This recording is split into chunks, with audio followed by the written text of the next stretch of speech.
ظالمون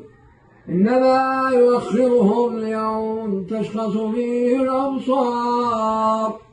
مهطعين مقنعي رؤوسهم لا يرتد إليهم طرفهم وأفئدتهم هواء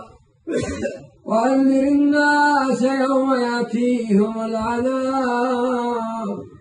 يقول الذين ظلموا ربنا أخرنا إلى أجل قريب يجب دعوتك ونتبع الرسل أولم تكونوا أقسمتم من قبل ما لكم من زوال وسكنتم في مساكن الذين ظلموا أنفسهم وقد تبين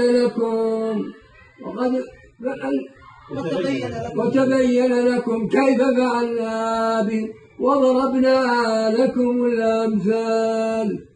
وقد مكروا مكرهم وعند الله مكرهم وإن كان مكرهم لتزول منه الجبال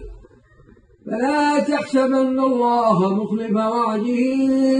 رسله إن الله عزيز ذو انتقام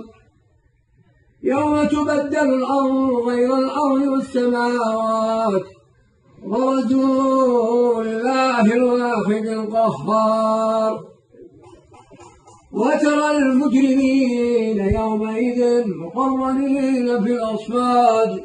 سرابيلهم من قطران وتغشى وجوههم النار يجزي الله كل نفس ما كسبت إن الله سريع الحساب